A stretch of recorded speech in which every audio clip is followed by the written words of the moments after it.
What's going on, everybody? Welcome to another Around the Rose podcast post July 4th weekend. Guys, hopefully everybody had a great July 4th weekend. Guys, we have a lot to get to. I've said this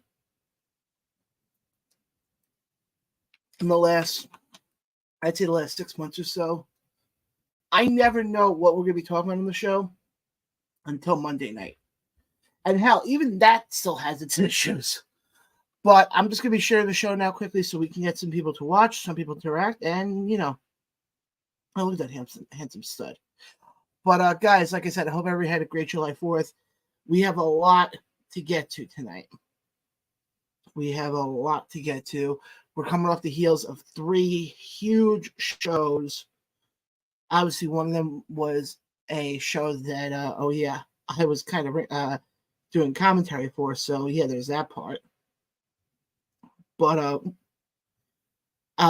we have Money in the Bank to talk about. We have Heatwave to talk about. We have the 2 shows that Battleground had with Who Runs the World and United We Stand.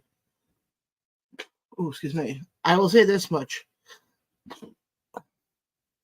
I watched back both of those shows, and maybe I'm being biased because it's me, but I come off very natural, almost.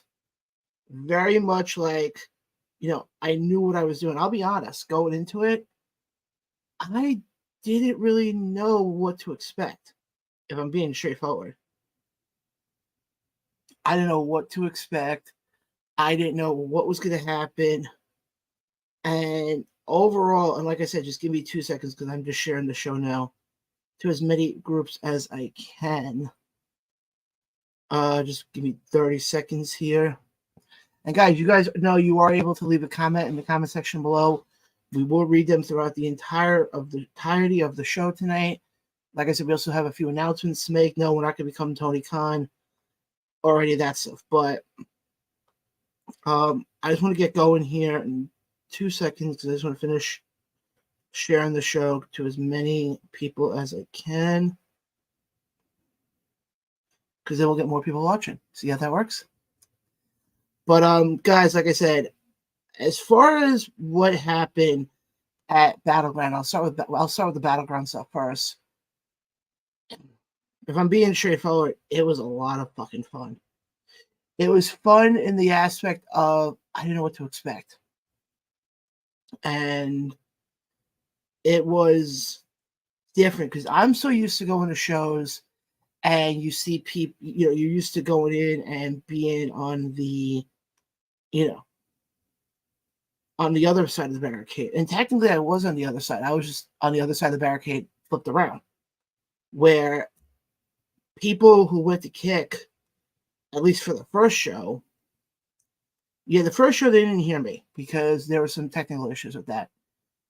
But the second show, people were able to hear me. And like I said, it was really mind-numbing. I think it's the best way I can put it. To sit there and say, well, I'm the one who people were listening to. Obviously, I also want to thank Sean Caldwell as well from MCW for coming in to help me with the second show. But I was on call for every one of those matches that you guys saw on Saturday. And it was insane. As far as how I felt the show went, I'll start off with the first show, the Who Runs the World. And I'll be honest, I thought I'll be straightforward. You guys know I'm extremely straightforward when it comes to this show. When I look at Mercedes Martinez and I look at Mercedes Martinez and Holiday, and the other one was Danny Moe and Su Yung. Those matches were fantastic. Those matches were great. Now, I'm not saying that the wrestling was bad, because the one thing I noticed was, even though I had the headset on, I could still hear the crowd's reaction. And for some reason, for some of the matches, I felt like the crowd wasn't as alive as I thought they should be. Because I really felt like a lot of them, like I said, it's no fault to the wrestlers. It's no fault to the Vicious Vickies, the Christina Maries, any of those. I think the problem is because they're not big. They're not a Mercedes Martinez, and I'm not trying to say it to discredit them. I'm just saying that nobody really knew who they were, and I felt like their matches fell flat. And it's not, like I said, has nothing to do with the talent. Like I said, I thought the talent was great. My issue was, for some of them, the crowd just didn't know who they were. The crowd, because the problem is you're bringing people in from New York, from New Jersey. If you're a dedicated fan of wrestling in Philly, you might not know who Christina Marie is. You might not know who a Vicious Vicky is. You may not know who a Stevie Brooks is. I mean, like I said, I thought they all put on great shows. Honestly, my underrated match for me was Tasha Steelz and Vicious Vicky to open up the show. I mean, with what Vicky has done and where she's come from, to being able to sit there and take on a fellow Jerseyan in Tasha Steelz, it was definitely a moment, to say the least. It was definitely a moment. And as far as, I don't know. That's my issue. Is I don't know where they go with it, because could I see them doing another women's show? Possibly. I mean, they did. I mean, here's the problem. It was also the first time they were on Kick. I think that also had a lot to do with it.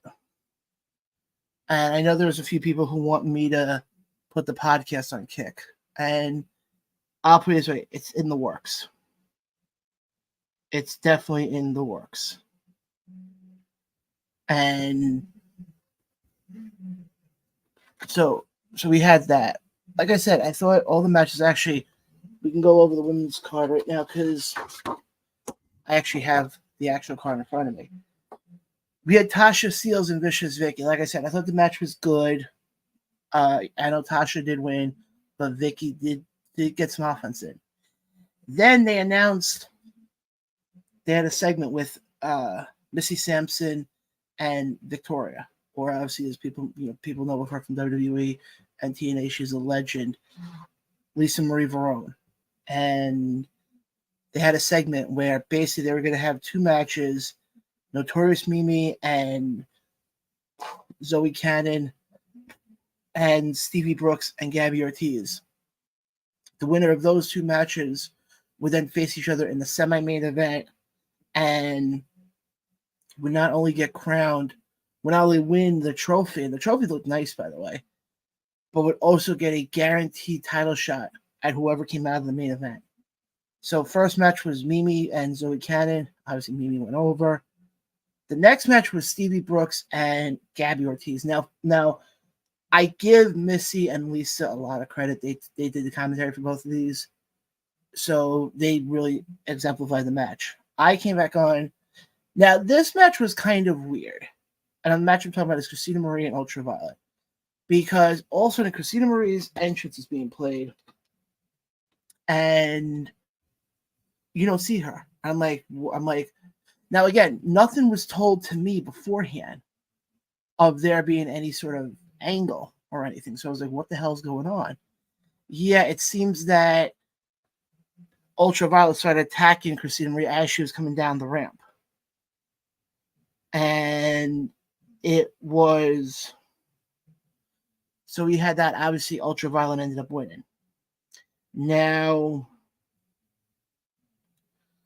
the one thing I will say about any of these women, obviously we know for the most part that, obviously we found out in the semi-main event, Gabby Ortiz is now your new number one contender. And I thought her, especially the fact she came in the main event. Now, here's the other thing I found very funny. She actually changed her. She must have had like multiple clothing options, and she came out with the Philadelphia Phillies stuff. So I like that. Obviously, she won, and she cut a very emotional promo afterwards. She cut a very emotional promo, basically saying how Ortiz was her mom's last name and all that stuff. I thought that was done well. Then the main event was Su Yung versus Danny Mo. And mind you, Danny Mo has held that title now for, at that point, close to 200 days. She won it back in December in a triple threat match against Holiday, and I'm forgetting who the other person was. I literally just had it in my notes. Well, it doesn't matter. And then she had one title defense since then, when she took on legendary indie wrestler Miranda Gordy, the daughter of the late great Terry Gordy. And it was definitely interesting.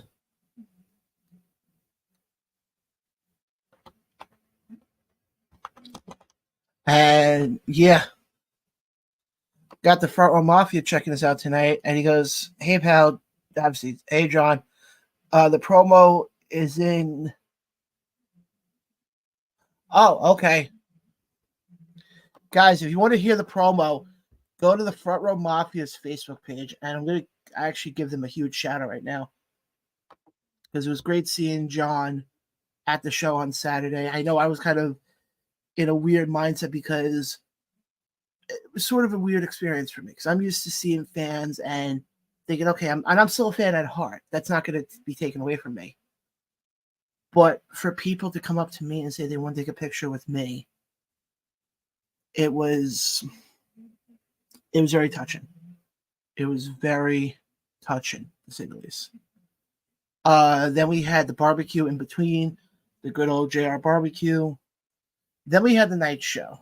And the night show was, we opened up with Casey Navarro and Fuego del Sol. And I'm going to tell you guys right now, if you've not had a chance to go check out this match, you're doing a disservice to yourself. Out of every match, out of the 16 matches between the two cards, that match was one of my favorite matches. Because you had a guy in Fuego who, let's be honest, AEW never used him properly. Yet, on the flip side, you had a guy in Casey Navarro who's becoming one of the mainstays, especially on the independent scene. They had a freaking banger match. That is where the fun started. Because then we had Team Extreme versus Joe Gertner's X with Your Next Express team of Alvin Alvarez, the Philadelphia Playboy, and the boss, Christian Ross. And what I found very odd with this match is, well, not odd, I popped when Tremont showed up. I absolutely popped. Because the thing was, I was not told beforehand that Tremont was going to be on our rundown sheet that we had prior to the show. It just said mystery guest, mystery person. And it was definitely, because you hear me say it on commentary, I sat there and like, okay, it's got to be somebody from their past. It's got to be somebody from their past. Lo and behold, it wasn't. And it was, what I thought was weird though with the Gertner match was Gertner took the pin. So I thought that was a little odd. And then they started pinning everybody in that group. So I have no idea what the hell that was even all about. And so we had that. Then we had freaking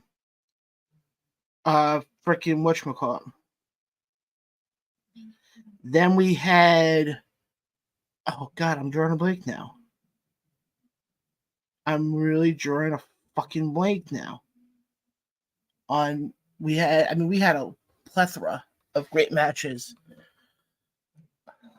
We had Cowboy James Storm taking on Jake Hager in a match that I thought could have gone a little bit longer. They kind of screwed the pooch on that one, I feel like, because I feel like they didn't really give them time. It was the whole story they were selling was Jack Swagger didn't want to get super kicked because he knew if he got super kicked, he would have been taken out. And it just seemed like they kept going in that direction. And then when Cowboy finally got a hold of him, he all of a sudden went to go super kick him and the match was over. I'm like, huh? You had Blackout taking on the new Backseats, and I'm going to say this right now, Backseats got screwed. The Backseats got fucking screwed in their match. Because obviously I think it was it Ruckus, I think? It was one of the guys from Blackout who cheated. I know before everybody comes at me with the fucking pitchforks. Yes, I know heels are supposed to cheat. I understand that. But the Blackout didn't need to win. You're trying to build the Backseats up as one of the more formidable teams on the indie scene. Blackout's been around for a while. And it was definitely interesting with that one. Like I said, as far as how they go with it, if and when they ever present tag titles, I could easily see them doing something with it. John chimes in here and goes, the Backseats is very impressive, always. So, they definitely are entertaining. And so we had that. Then we had the main event. And boy, oh boy, did the main event cause some interesting things. As we had a title change. Your new Battleground World Heavyweight Champion is Lance Anawahi. He ended up dethroning and stopping the reign of Brian Kendrick, who held that belt for, probably close to 200 days, if not longer. So now what's going to be interesting to see is who becomes that first. And this one thing we were talking about in pro wrestling. And this one thing we always talk about, when you have the babyface winning the title, it's okay, well, who's that next challenger? Who is that next challenger going to be? And to be honest, I don't know. That's the problem. Because even if I go, going to go take a little trip here. We're going to go to Battleground's website. Because they do have a website, and you can definitely look this up.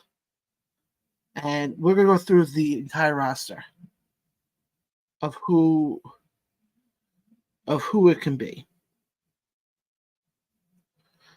But, hold on 1 second. The frick is it? Let me see something there, because it's not coming up. Here we go, roster. Okay, here we go. Battleground Pro. No, not Battleground Pro. Here's the problem though with who's good. I mean, that's the question: is who could be who could be that next challenger? So it's gonna make things very interesting. But I do know Battleground does return to the 2300 Arena on October 26th, called A Nightmare on Spooner Street. Guys, you're not going to miss this. This is gonna be a fun show. Already announced is the wrestler formerly known as Elias. Elijah will be there. Timothy Embler said it, so I can. Actually, John, it's not a bad idea to have Danhausen there. I know he's trying to get Shelton Benjamin. And then I know Masada challenged Christian Ross to a match after what we saw with them. And that's the other thing also. Supposedly, Mr. I still think it's 1993, Joe Gartner, apparently found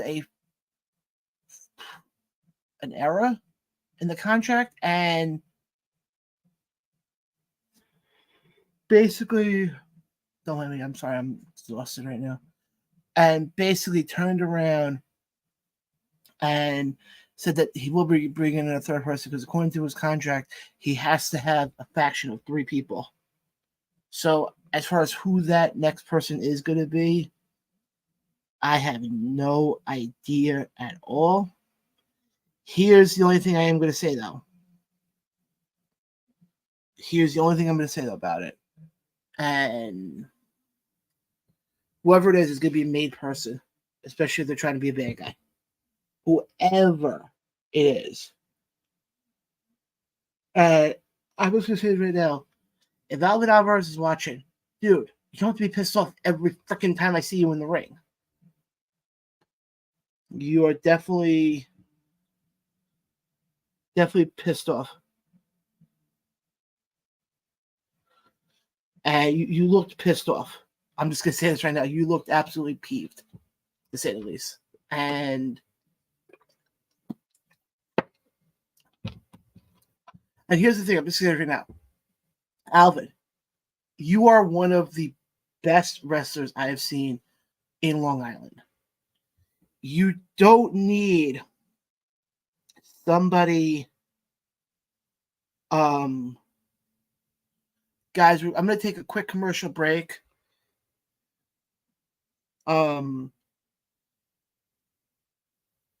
going to take a quick commercial break, and we'll be right back because I gotta pace my throat tonight because I think it's gonna be, like I said, it's gonna be a lot to talk about.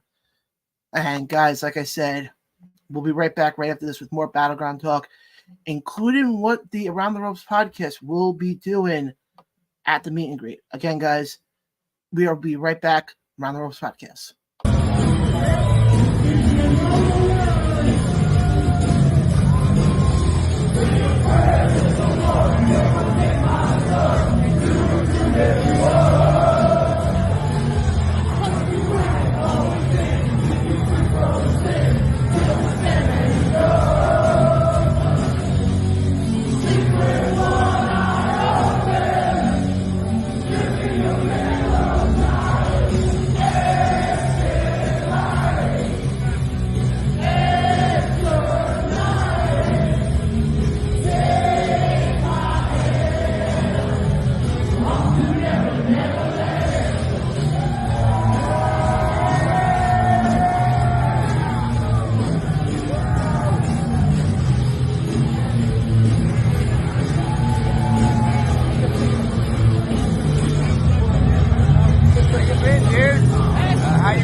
And we are back live on the Around the Ropes podcast. And guys, it's time for our first of 2 huge announcements.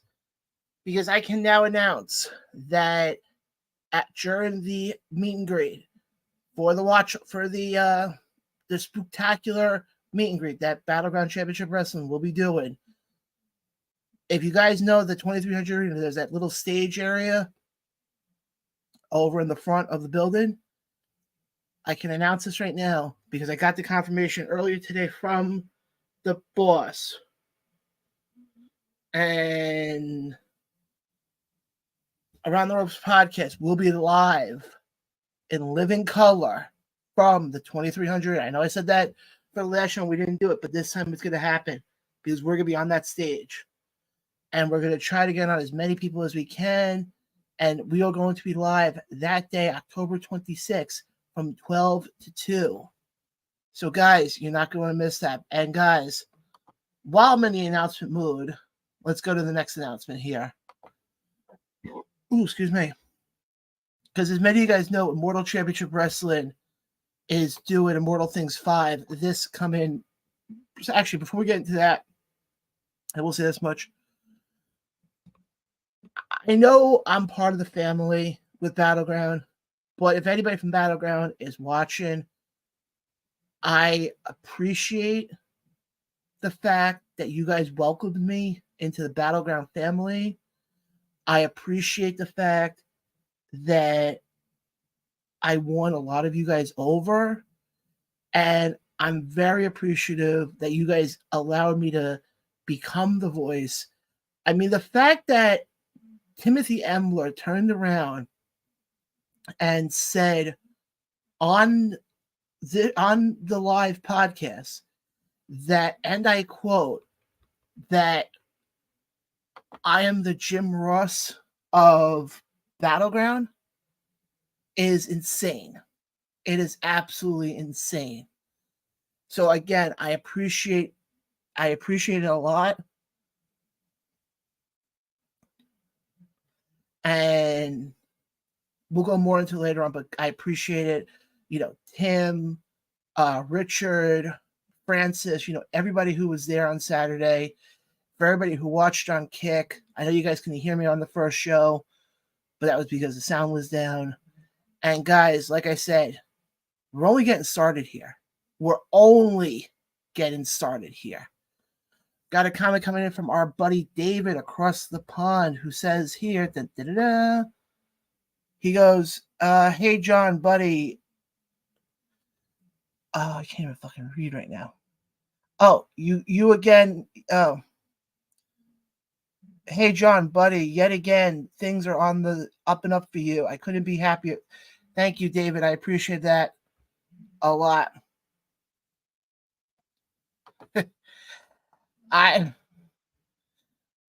David, I appreciate that, but nobody's ever going to top good old JR. Nobody's ever going to top him. There's only going to be one JR, but there's only going to be one John Blaine. And that's the way I look at it. But guys, like I said, it was a blast. And I can't wait to be back down in October. And like I said, who knows where this is all going to go? Who knows where all of this is going to go? But I want to make the other announcement, and then we'll get into what happened with WWE and all that stuff, because, like I said, as many of you guys know, Immortal Championship Wrestling is doing Immortal Things 5 this coming Saturday live from the Utica Nexus Center. You definitely want to get your tickets. We're going to go over the card a little later. But I do want to announce that this coming Thursday, I will be doing a special. And that special is featuring one half of the main event of Immortal Things 5. Literally 48 hours until he gets into the ring with the murder grandpa himself.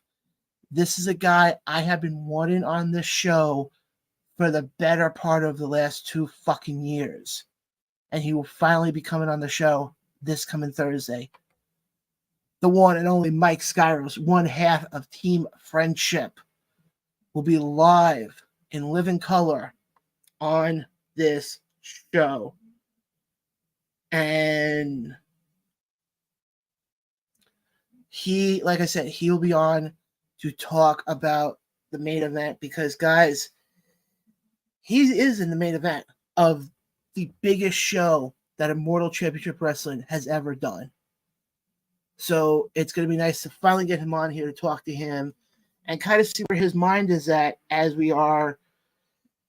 At that point, we will be literally 48 hours away from one of the biggest shows being done by Immortal Championship Wrestling. Like I said, we'll get more into that later on.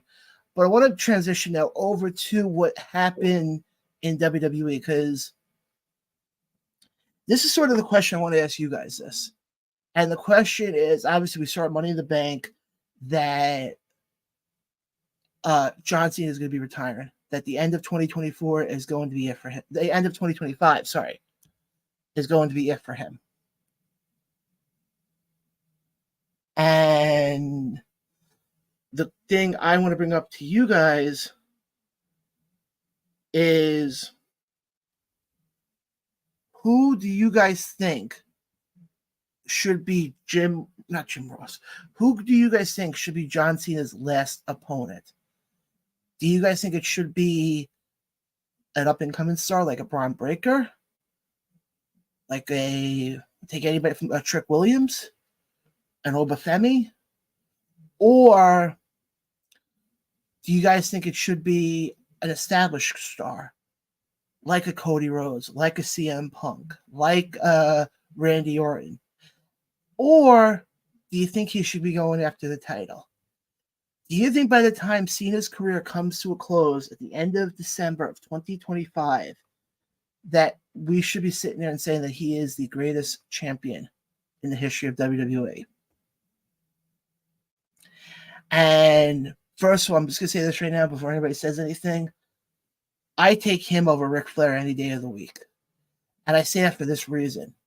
If you look at the history of WWE, technically John has more title wins than Ric does. If you look at Ric Flair's title history, and you look at where he's won all of his titles, there's only 2 of them that have been in a WWE ring under the WWE banner. Any other time, it's been either under WCW banner or the NWA. So technically, John Cena does have more title wins than Ric Flair in a WWE ring. Overall, yes, Ric Flair is one of the greatest. But for the sake of argument here, I would sit there and say that John Cena is much better because he's homegrown talent. It's not like he came from another company. He was freaking born and raised in WWE. I want to get some more comments here that we have coming in here. Richard chimes in here. It goes, yo, John, in my opinion, our show at NXT Heatwave were both better than Money in the Bank. Well, Richard, I heard the guy who did commentary for our show was actually pretty decent. He said Kurt Angle or Randy Orton. Richard, I don't think Kurt Angle wrestles anymore due to his, immense amount of neck issues he has. So I'm not sure he can wrestle anymore. And Orton has been a name that a lot of people have been saying. And I can honestly see that scenario being played out at WrestleMania. And he goes, he started his career with Angle and with Orton so they could do a double retirement and make it both of them. That's a possibility. They can do that. I mean, I would love if they did it for somebody from NXT, because then you can easily make a superstar. Easily.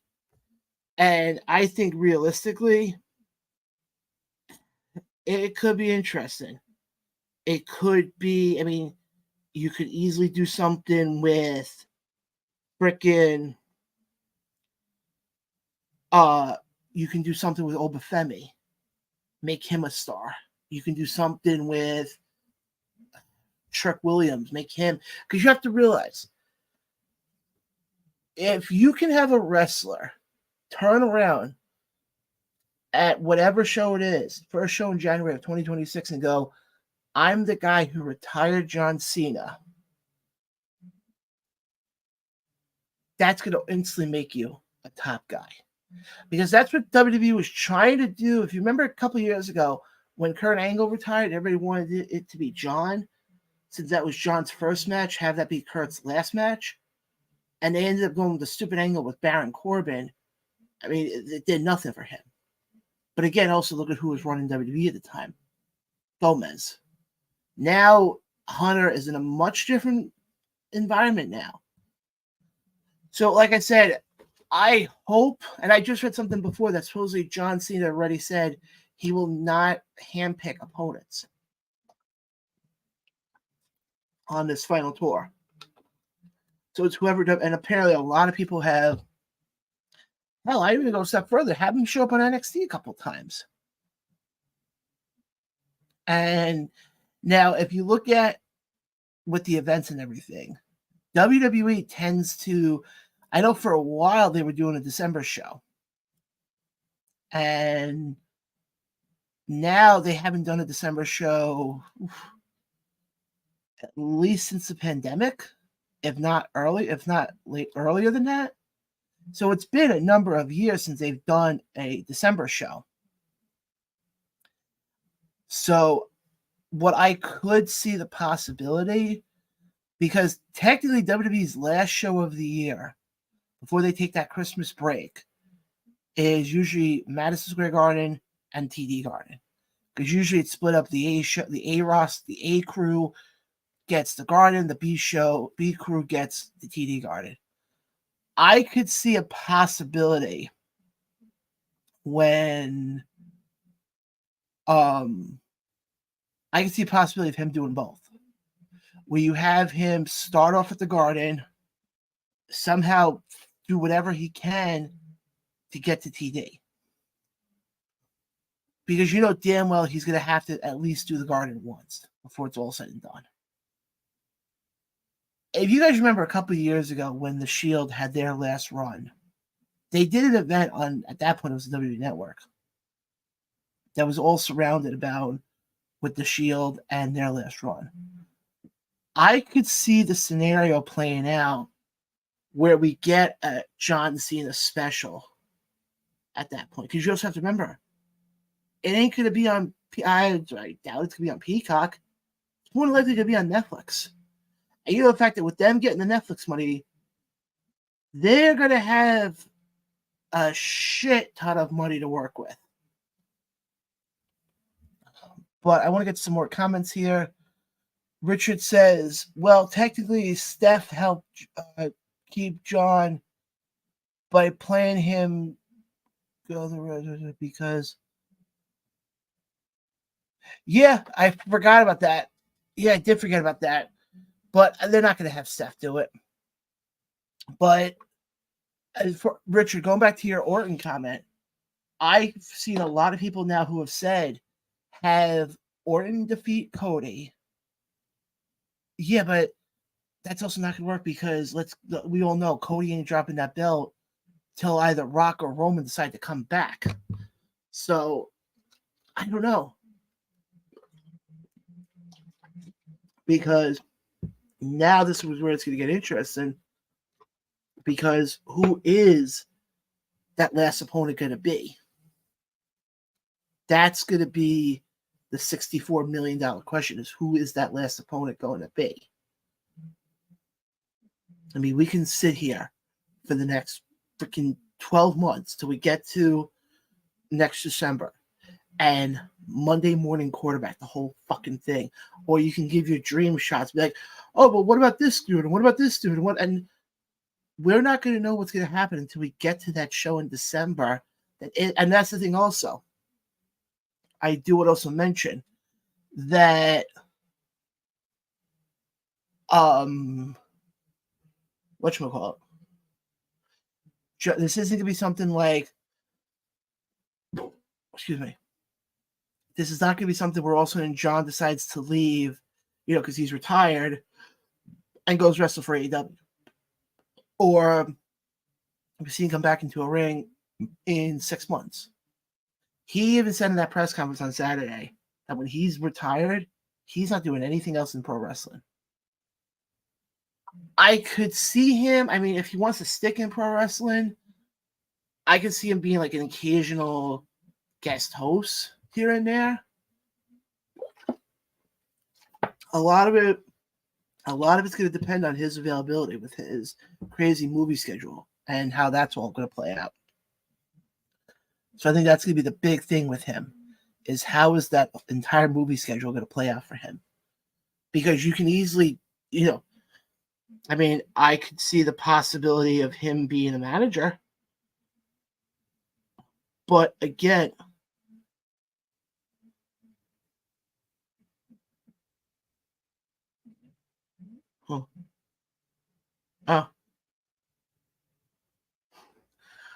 But yeah, like I said, I could see him being a manager at some point. That's a possibility. The other thing I want to get to with WWE, and obviously we'll talk about Money in the Bank and Heatwave, is there is a supposed rumor going out there. And normally I don't talk about rumors on this show. Let me see something here. Richard goes, I could see him being a producer or a trainer with OVWs to give the new up-and-coming...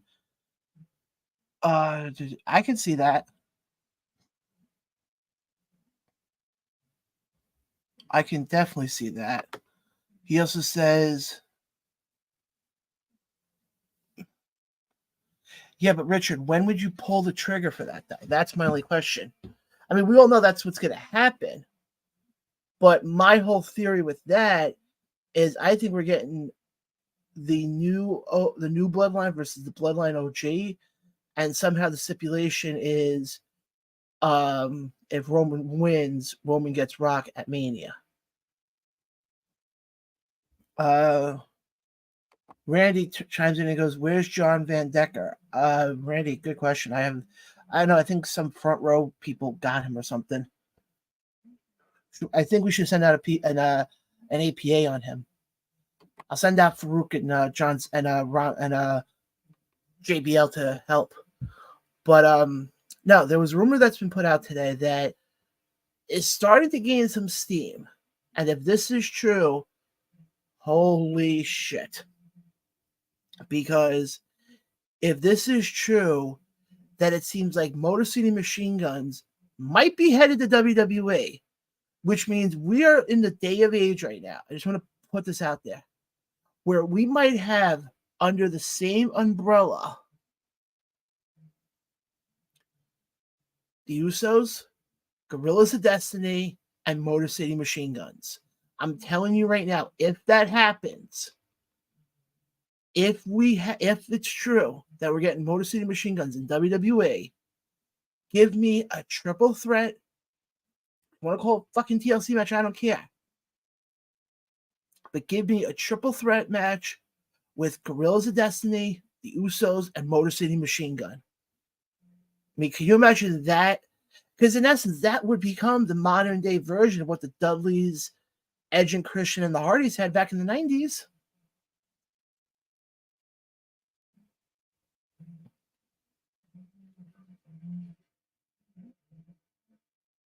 I mean, that's one possibility. Richard, I don't think we're going to see it like that.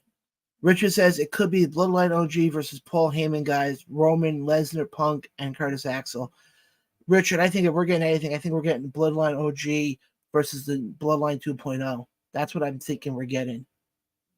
Well, because also you got to realize there's like 95, 97 more cousins showing up, so who knows how long this is going to last. I mean, we may have our own version of the Avengers Endgames here. And it would definitely make things interesting, to say the least. It would definitely make things very interesting. But we're actually going to do this. We're actually going to take another quick break here. And we're going to just take a quick break just because I want to keep my throat at bay here. And when we get back, we're going to talk more about Money in the Bank, Heatwave, and so much more. You guys are watching Around the Ropes podcast. We'll be right back right after this.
And we are back live here on the Run Rolls podcast. Guys, I appreciate everybody who's watching it.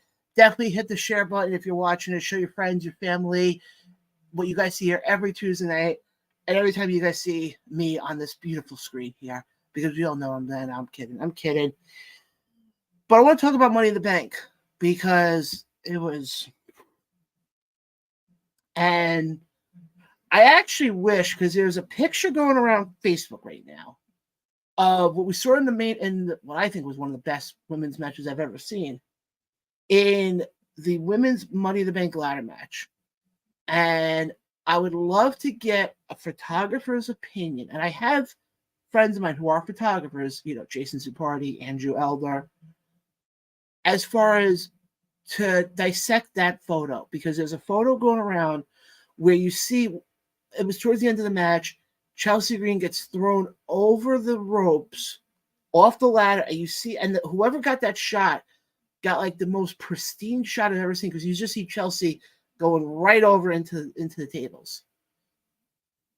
So if any of the people who, if somehow somebody can get this to Jason or to Andrew, I would love to have them hop on for 2 seconds to just talk about that photo, because when I saw that photo, I was like, damn, that is impressive if I've ever seen one.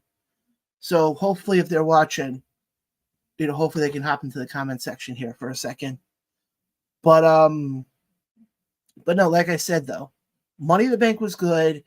I know everybody's bitching a blue streak about fucking Drew McIntyre with the Money in the Bank. I kind of see it both ways. I mean, I want to just pull up exactly who else you had in that match, because you had a lot of big names in that match. And I just want to pull up quickly. Hold on, give me 1 second. I just want to pull up quickly who else was in that match, because I can see it both ways as far as why people were pissed off, because they felt like it was pointless to give it to Drew when we all know Drew wasn't going to successfully go after that title. So I could see people saying, well, it should go to LA Knight, it should go to Andrade, and I understand, I agree with them. But you have to look at it from the storyline that they're telling you.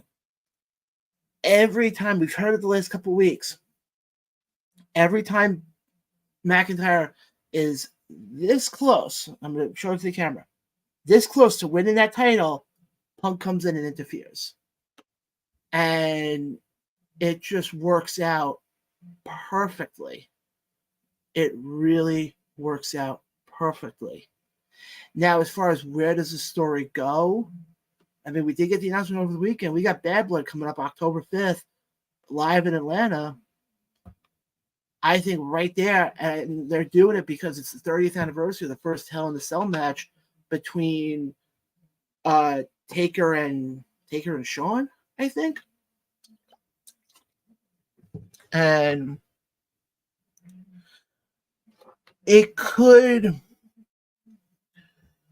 I can tell you right now, if I had the pencil, I'm booking the main event of Bad Blood, CM Punk, Drew McIntyre, Hell in a Cell.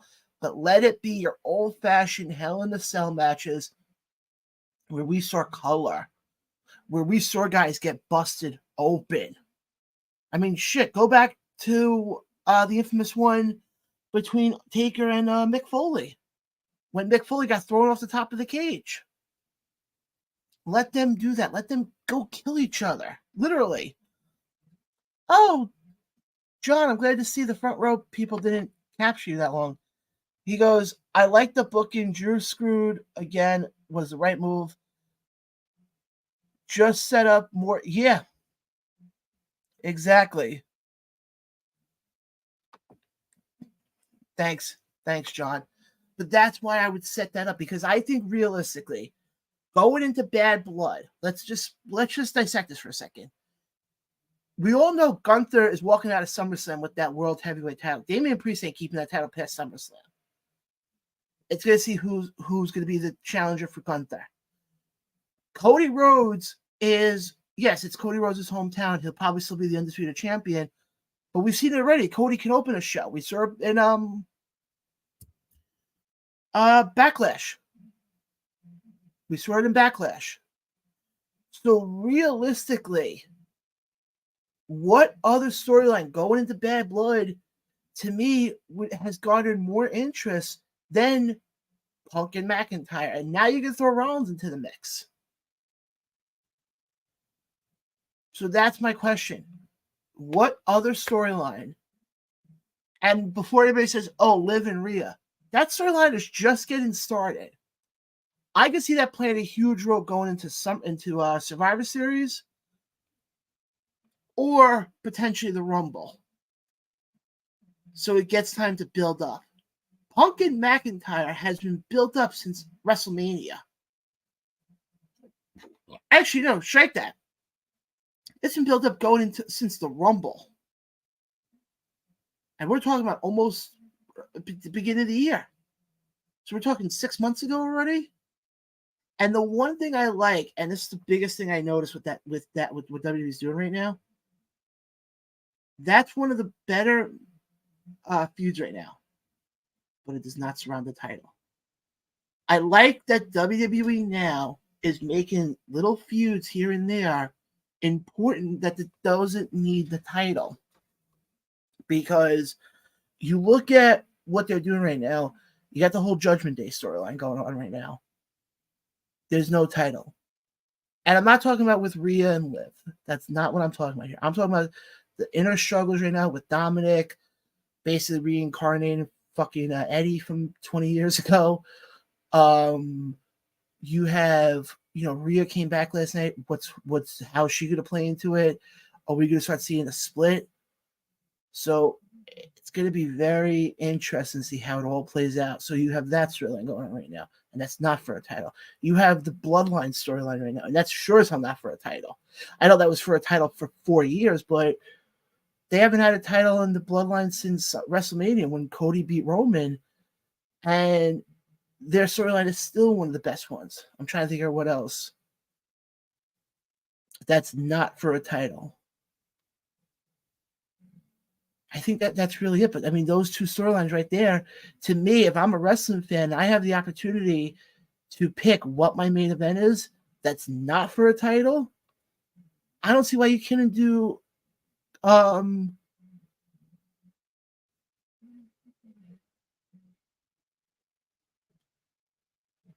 yeah, no, he said you said something important. They are building mega main events that don't need belts. This is what makes WWE the best era.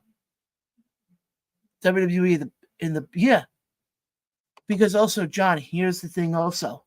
Look who's running the company right now. And I said this before, it ain't Gomez who's running the company. It's Hunter. And Hunter was there with the Attitude Era, so he knows what the story. I mean, you got Hunter there. You got Bruce Pritchard there. I know Bruce was Gomez, but still.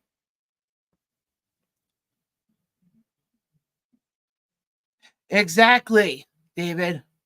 Bo showing up in Adam Pearce's office.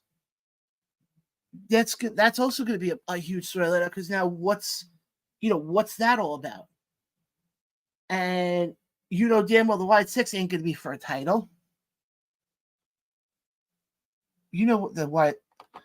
What's going on, Kevin? Guys, go check out. I don't think he's live tonight, but go check out Robin Lundberg on Facebook. He was a past guest of ours. Puts on great stuff. He's talking a lot now about the WNBA, so go check him out. Go support Robin Lundberg, one of the best. I'll be honest, I'm surprised he's not with. I know he's on Sirius XM, but I'm surprised he's not on Daily. There, he's very knowledgeable. But no, like I said though, as far as with the Wyatt Six stuff, that's another thing. It's like, okay, where are they going with this? And that's what I'm liking right now is that even though the belts mean something, some aspects they kind of don't. I mean, yes, any belt that you hold in professional wrestling is big because it means you're at the top of that division. And I totally get. But look at what WWE's doing now. We were talking about this all night. Look at Drew and Punk. Look at Seth and Punk. Go down the list with what's going on right now with Judgment Day. It's going to make things very interesting come the second half of 2024, and eventually the eventual move to whatchamacallit,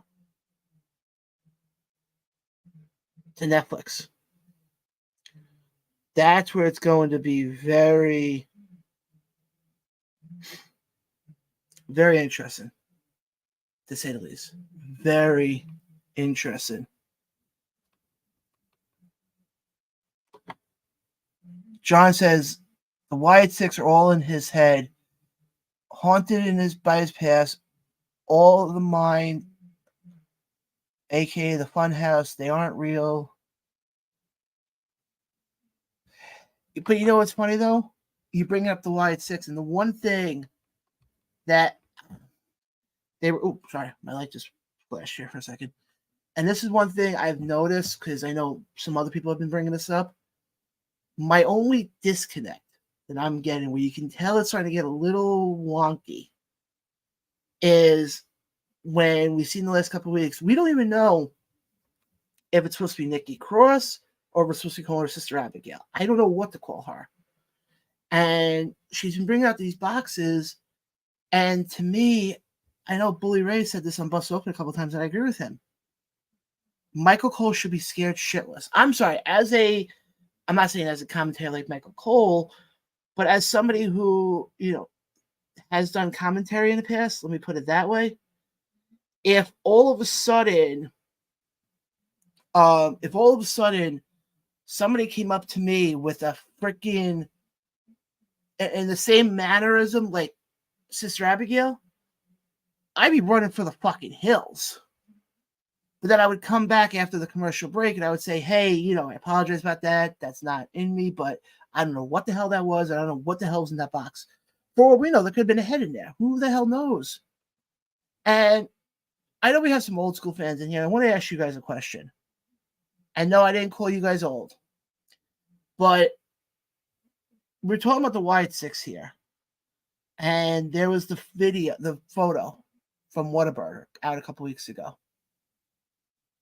Anybody who's an old school wrestling fan, did you have a problem with that photo? I'm just more curiosity than anything. But I want to get to, and actually, you know what? I got an idea. We're going to take a quick commercial break, and we'll be right back right after this. You're watching. Oh, wait, hold on. Nope. Looks like we got a comment coming in. I'll see who commented. All right, John, I'll read your comment when we come back. Guys, you're watching the Around the Ropes podcast right here on the Around the Ropes YouTube and Facebook channel. We'll be right back right after this.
And we are back, guys. We have a little bit more to get to tonight before we wrap things up here.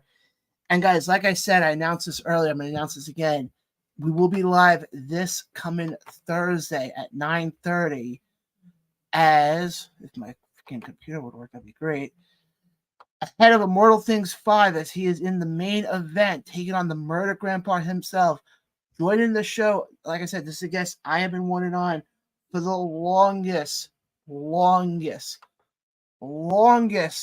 time. The one, the only. He is your other half of your current Immortal. He's not coming on right now. I'm just promoting him coming on Thursday. He is one half of Team Friendship, who is your current Immortal Championship Wrestling Tag Team Champions. Mike Skyros will be live with me this Thursday at 9:30. You guys are not going to want to miss this. I'm curious to get his thoughts as he's headed into, I think, arguably the biggest match of his career. So, again, he'll be joining me at 9:30 p.m. on Thursday. But, guys, I just want to ask you guys a question. I want to put a bug in people's heads here. With how much wrestling is going on, then we'll get back to the wrestling talk here in a second. With how much wrestling is going on, how would you guys feel about Around the Ropes podcast being on 2 nights a week? Let me know what you guys think in the comment section below. But I've been thinking about it, and we, at the early stages of the show, we were live 2 days a week. We were live Tuesdays and Saturdays. But we kind of stopped that for a while. But now there's, like I said, there's so much to get to. Like I said, I want to get your guys' take, because you guys obviously are the main reason why the show is becoming what it's becoming. So let me know in the comment section below. Or if you want to write it to me on Facebook, that's fine. But how would you guys feel about Around the Ropes podcast being live 2 nights a week? Because I think at this point, the show's getting to that point. Because I think 1 night a week to talk all the wrestling that there is to talk about is impossible. But let me know what you guys think. Let me know. Also, I want to mention one other thing before I forget. Of course, I didn't put the damn picture in here. Hang on 1 second. There we go. Oh, excuse me. The hell? I'm trying to upload a photo now as we're live, and it's now not letting me. Great. I'm now an asshole. Okay, let's see what comments we got coming in here.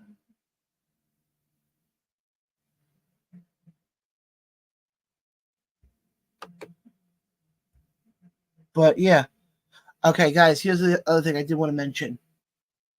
Because of the fact now that I'm doing commentary for Battleground, working with Dynasty, working with Immortal, doing the little things here and there, I can now announce that I am available for bookings.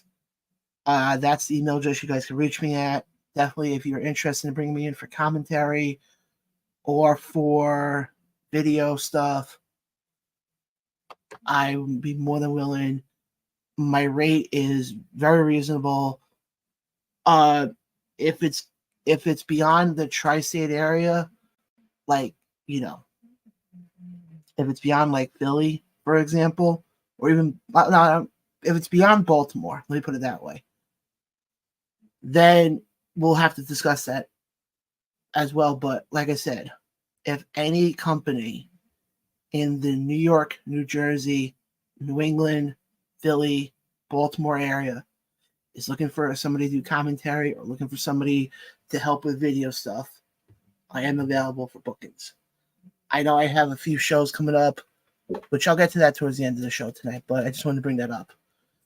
But again, guys, the big question I'm asking you guys tonight, how would you guys feel about 2 nights of Around the Ropes podcast? Because I think we're getting to the point now with wrestling where 2 nights of Around the Ropes podcast may be what is needed. But I want to talk briefly about NXT Takeover Heatwave. I'm going to say this right now. I love the main event. The Fatal 4-Way with Javon Evans, Ethan Page, Shawn Spears, and Trick Williams, the ending was perfect because the ending not only feeds into, well, because now the thing is this, Trick never got pinned, so he still looks strong. It boosts Ethan Page's ego, so it plays into his whole character right now. And now you have an easy storyline for Trick and Ethan Page going into Great American Bash at the beginning of August. So it is going to be very interesting because you can easily have Trick turn around and say, look, I never pinned him, or he never pinned me, so technically he's not the champion. And you can have Ethan Page play it off going, no, look at the video. Look at the video. And play it off that he challenges for that belt at Great American Bash. And it ends up working out that he ends up losing. He's taken off of NXT TV for a couple months. And Survivor Series, the night after Survivor Series, he debuts on the main roster. It's the easy storyline right there. I'm going to say this right now. I thought Sol Ruka and Kalani Jordan, holy crap. Those two put on a freaking clinic if I've ever seen one. I know a lot of people said this on Twitter, and I agree with them. It was the Will Ospreay Ricochet of women's wrestling. It is insane what those two women did. Great freaking job by the both of them. There's no other way I can put it. I mean, yes, am I going to be a little biased as far as which show I thought was the best show of the weekend? I'm going to say it right now. I thought it was Battleground. And I say that for the reason of look at, and I'm not just saying it because, I was on call for it, but I thought the flow of it was good. Both, and I know I was kind of highly critical of it in the beginning, but it was a complete honor. It was a complete privilege to be down there. That I could sit there, because I actually have the poster from the women's show right here. The first all-women's show that Battleground Championship Wrestling did. And I can sit there and say, I was the voice of history being made. And like I said, it's definitely fun. And guys, like I said before, I will be back down live at the 2300 Arena for the next show, Nightmare on South Spruce Street. Guys, definitely get your tickets when they do become available, because these tickets are going to go by fast. They're going to go by fast. Probably sold out again. But there's really nothing else for me to talk about tonight. I do want to take one moment here to just say something, and hopefully people are watching this and get that I'm not trying to put on an act. I am incredibly humbled that what Tim said on Saturday. This was my first time doing commentary. I know I did commentary once for Mortal Championship Wrestling last February in the matchup of Garrett Holiday versus what was supposed to be Garrett Holiday and Nick Sullivan. But honestly, I don't think that match ever really, unless I just never saw it, but it never really panned out like that. But I've always wanted to do commentary. And the fact that Tim sat there and gave me the opportunity and then turned around live on the live stream that I did and said, I am the Jim Ross of Battleground Championship Wrestling. Those are the highest fucking praises I could ever have gotten. So from the bottom of my heart, I want to thank everybody who was at the show, who welcomed me into the Battleground family.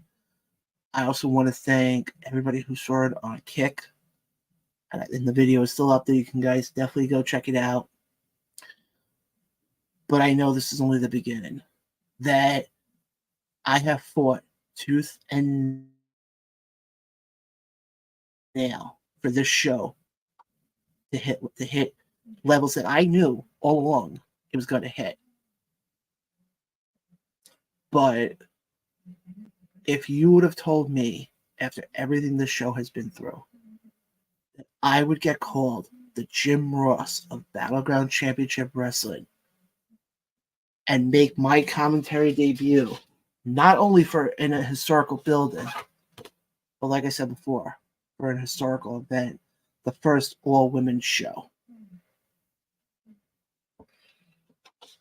So I'm very, very appreciative of it. I'm very appreciative of every opportunity. Working with Immortal Championship Wrestling, working with Dynasty, working with Breed Combination. It's showing me that I sort of know what I'm doing. And it is... Thank you, John. I appreciate it. And coming from you guys, that means a lot. And I'm not going to spill the beans as far as what company it is, but I have a little bit of a bombshell to drop. With the help of a nonprofit organization in Jersey, I might be working with a company as one of the head bookers. It's very possible going to happen sooner rather than later. But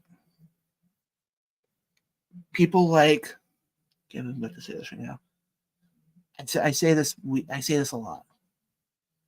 But yes, the opportunities I've been getting are incredible. But the bigger thing is the people who have been there for this ride. The people who have been there for this ride going back 2 years ago, people like Billy, people like Ryan, people who are just joining now, like the Front Row Mafia guys, Amanda, who are seeing. So I have people in my life who have seen me at my lowest of lows and at my highest of highs. And some people have seen me high, but that's another story for another day. But in all seriousness, though, if you're somebody who doesn't think they have what it takes in whatever career you want to go into or whatever your passion is, if you don't think you have what it takes because of the way you look, the way you talk, throw that out the fucking window. People who have seen me know that I'm not a GQ model. I don't have the looks. But when you have the drive and you have the determination, anything is possible. Don't allow people to tell you no. Because if somebody tells you no, people are going to tell you yes. And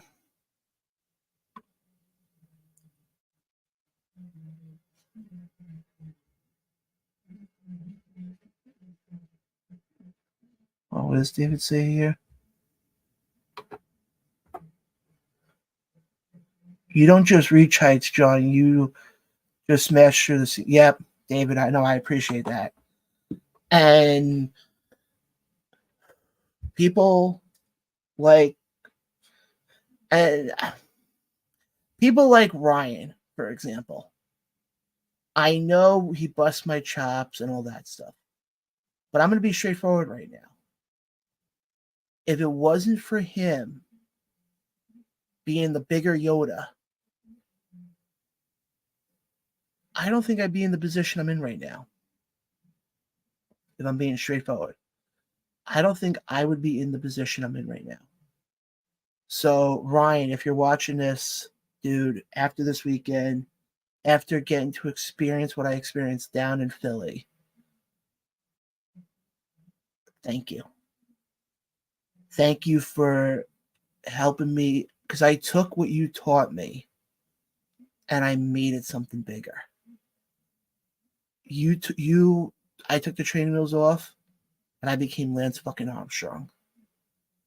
So I want to thank you. To people like Billy, people like Kristen, who have seen me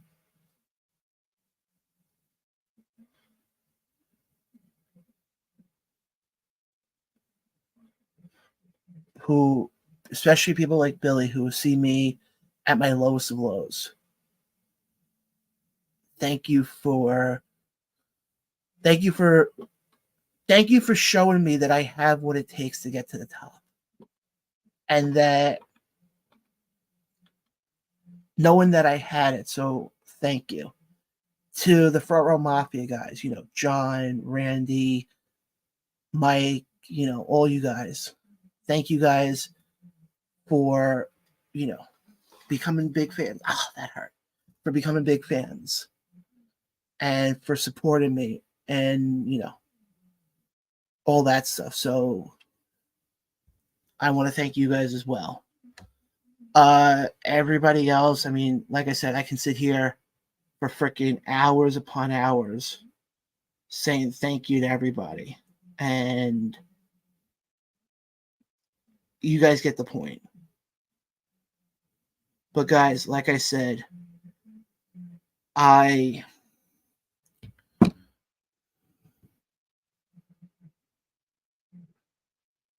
this weekend really showed me something. This weekend really showed me that if you bust your ass, you can get to the top. Guys, go hit the subscribe button. Cost you nothing. Go support the other podcasts out there, like Bob Culture Podcast, Matrix of the Mat, DJ Storms. Go check them out. Go support them because they are some of the best podcasts out there. And again, guys, you can catch me live here again this coming Thursday at 9:30 p.m. Eastern, as I'll be sitting down with one half of your main event from this weekend's Immortal Championship Wrestling, Immortal Things 5.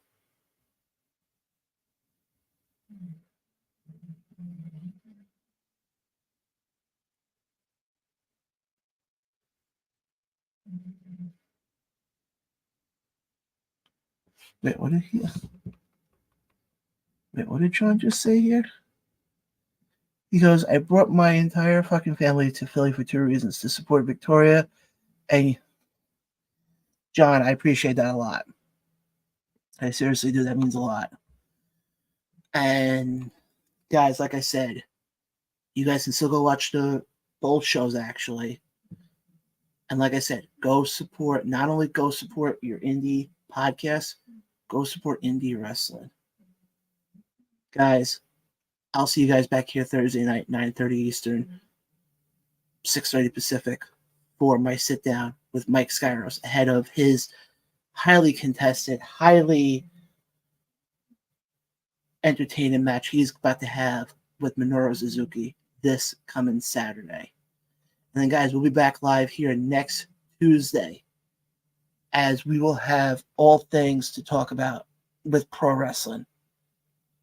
So, guys, like I said, again, thank you for watching. Go support your indie wrestling companies. Go support the other podcasts out there, because I've said this before, we're not out here without you guys. So, again, guys, thank you for watching the show tonight. See you guys here Thursday, because not only will we be talking to Mike Skyros, but we'll be previewing the upcoming Immortal Championship Wrestling event that's sure as hell going to be buzzworthy. But again, guys, go hit the subscribe button. It costs you nothing. Go follow us on Facebook. Follow us on X. And guys, we'll see you back here Thursday for some for some Immortal Championship Wrestling talk ahead of Immortal Things 5 this coming Saturday. We'll catch you guys here Thursday.